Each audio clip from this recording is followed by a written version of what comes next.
The team is convinced that something significant lies beneath the swamp.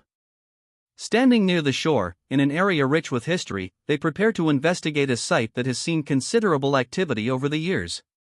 Rick Lagina, along with his nephew, metal detection expert Gary Drayton, and heavy equipment operator Billy Gerhardt, is ready to begin excavation near the mysterious cobblestone pathway in the northern region of the swamp. "Which side are you going to put the spoils on?" one of them asks. "Probably over this way," comes the response. "Okay, mate. We'll get ready for 'em and count all those silver coins," Drayton jokes as they prepare to dig. The smell of fresh, undisturbed earth fills the air, a sign that they're breaking ground in an untouched area. Rick emphasizes the importance of understanding the swamp, convinced that it holds key answers. "I truly believe that," he states. "How do you deny that there are some sort of answers here that affirm the fact that this may have been a multi-generational attempt to hide something on Oak Island?" Suddenly, Billy halts the digging. "Hold up. See this log here," he says, pointing to a large timber embedded in the ground. The team gathers around, quickly spotting additional logs running in a specific direction. "Big ones," someone notes. "So somebody was out here doing something," another adds. As they continue, the scraping of the excavator reveals a thick layer of rocks beneath the wood. "There's the bottom," Billy calls out. They find a boulder among the stones, evidence that the structure may have been intentionally constructed. "It looks a lot like the cobbles from the paved area," one of them observes. "Same kind of rock."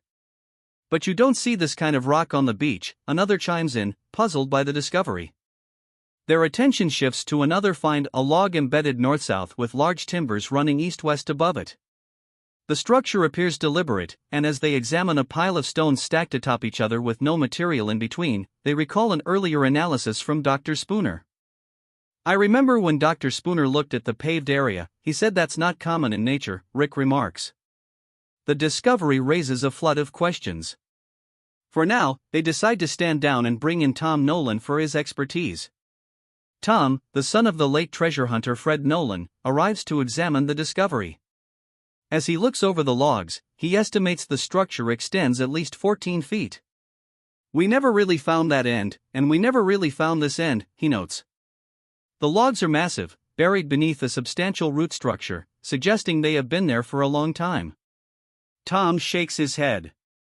"I don't think this was done by us or my dad," he says. "Getting logs this size out here would have been quite the job. I can't imagine how somebody really did." The team points out another curious detail: "We got rocks in a row underneath here." Tom examines the formation. "Yeah, that's almost a perfect line. If you're saying this probably wasn't your dad's work and that he didn't know about it, then this is certainly very interesting," Rick comments. "One thing is clear, the structure is well made." "That's not a small log there," someone remarks. "What in the heck is going on?" They discuss the two elements of the construction, the carry logs acting as the foundation and the platform logs resting atop them. Multiple platform logs are visible, running in different directions. At the bottom of the excavation site, they notice an intentional layer of cobblestone. "I don't know its relevance yet," Rick admits, "but it's definitely quite large." "This is a mystery," someone agrees. "And it's massive. The structure appears to be capable of carrying a tremendous amount of weight." "I think you're right," Tom says, inspecting the find. Now, the team must determine its purpose and age. "We have enough for Dr. Spooner to make a pretty good evaluation," one suggests. "Yeah, I think we get Dr. Spooner in. He can take organic samples that we can date," Rick agrees. With that, the day's work is done. "It was a cool day," one of them says. "Interesting day," another adds. "A new discovery on Oak Island," Rick states. "It's a great day." The following morning, the team continues their investigation. Surveyor Ian Spooner joins them, taking a look at the site. "You seen anything like this before, Ian?" someone asks. "No," Ian replies. "I haven't. And I haven't seen a platform like this either." The platform logs extend into the land, leading the team to a striking realization. "It's almost like this is a ramp," one of them suggests. "Yes," Ian agrees. Could this be part of an ancient hidden structure? A loading dock for treasure? Or something even more significant? The mystery deepens, and with every new find, the team moves one step closer to uncovering the truth hidden beneath Oak Island. The discovery of the ramp structure is undeniably fascinating. It is not just an ordinary pathway but a massive construction built to support extremely heavy loads. If it was merely for access, such an elaborate design wouldn't have been necessary. This structure was built with a specific purpose in mind, but what exactly was that purpose? What makes this find even more intriguing is that it is the first structural evidence pointing directly to the eye of the swamp. Dr. Spooner's research has already revealed industrial activity in the area dating back centuries, adding another layer of mystery to this peculiar site. The Eye of the Swamp, a mysterious circular formation within Oak Island's triangle-shaped swamp, first caught the team's attention in 2019.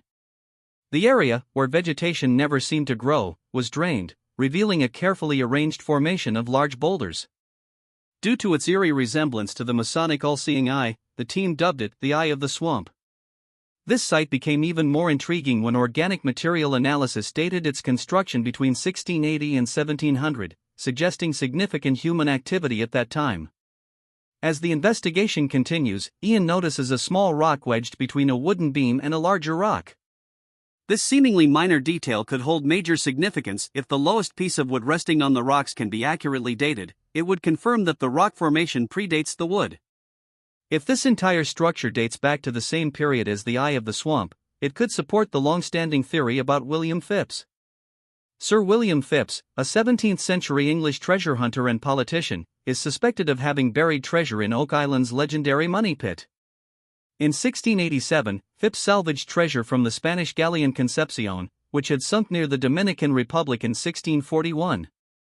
However, historical records suggest that only a fraction of the ship's vast wealth was ever accounted for, fueling speculation that Phips and his Masonic associate, Captain Andrew Belcher, might have hidden a substantial portion elsewhere, possibly on Oak Island. This theory gained more traction in 2021 when the team uncovered iron tools on Lot 5 that were scientifically traced back to Phips' birthplace. Now, with the Eye of the Swamp and other man-made features emerging, could they finally be closing in on real evidence supporting this theory? The team agrees to send the wooden samples for dating, hoping they will provide further confirmation.